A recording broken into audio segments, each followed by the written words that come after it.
국민의힘 주식 디지털 자산 밸류업 특별위원회가 11월 6일 국회에서 제3차 회의를 열고 비트코인 현물 ETF의 국내 허용을 금융당국에 공식 촉구했습니다.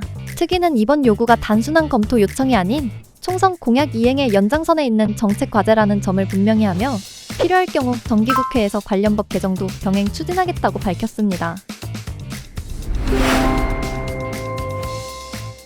위원장 김상훈 의원은 현물 ETF와 기관 투자자 참여는 투자자 신뢰 확보와 자본시장 구조 개선에 있어 핵심이라며 안정적인 규제 환경 속에서 디지털 자산에 접근할 수 있는 제도 기반 마련이 시급하다고 강조했습니다. 이번 논의의 핵심 쟁점은 두 축으로 나뉩니다. 첫째는 법제도 정비입니다.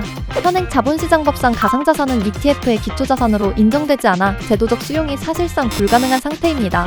이에 따라 기초자산 정의 확대, 수탁 인프라 요건 마련, 시장 감시 체계 교차, 연동 ISG 도입 등 하위 규정 개편이 선결 과제로 지목되고 있습니다. 둘째는 투자자 보호 장치입니다.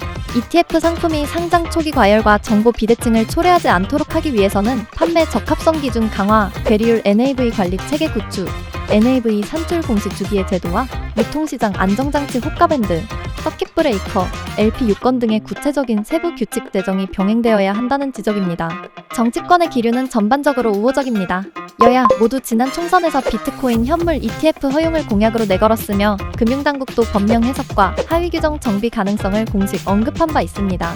다만 외국인 자금 유입과 시장 활성화에 대한 기대감이 커지는 한편 국제감시협정 ISG 체결, 수탁 리스크 통제 장치 미비 등으로 인한 변동성 확대 가능성에 대한 우려도 동시에 제기되고 있습니다.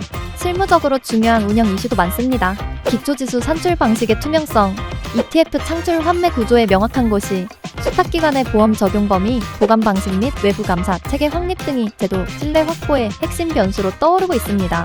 허용 시 기대 효과도 분명합니다. 비트코인 가격 형성이 국내 거래소, 지수사업자, 수탁기관 등 국내 인프라로 일부 이전될 수 있고 기관 연기금, 자문사들이 규제된 틀 안에서 디지털 자산에 대한 리스크 조절형 익스포저를 설정할 수 있게 됩니다. 유동성 증가, 투자자 신뢰 회복, 세수 기반 확대 등 다양한 긍정 효과가 예측됩니다.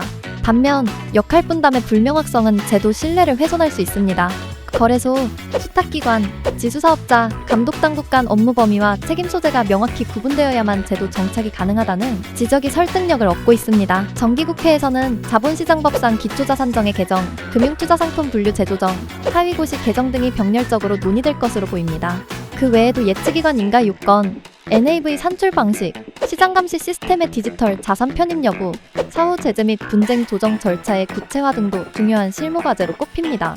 시장 참여자를 위한 체크리스트도 정리해드립니다. 법 개정안의 적용 범위와 단계적 시행 시기, 수탁기관의 인가 요건 및 보험 보관 구조, 실시간 또는 주기적 NAV 공시 체계, 괴리율 제한, LP 요건, 서킷 브레이커 등 유통시장 안전장치 마련 여부, 국민의힘의 이번 촉구하는 비트코인 현물 ETF를 정식 제도권으로 끌어올리기 위한 입법적 정책적 신호탄입니다. 공약 이행과 국제 흐름 반영이라는 명분 아래 정책 속도가 빨라질 수 있으나 제도 설계 단계에서 투자자 보호와 감시 체계가 병행되지 않으면 오히려 신뢰 저하로 이어질 수 있습니다. 법 해석 개선, 하위 규정 정비, 수탁 감시 인프라 확충이 유기적으로 맞물려야만 현물 ETF 제도화가 실질적인 시장 신뢰로 연결될 것입니다.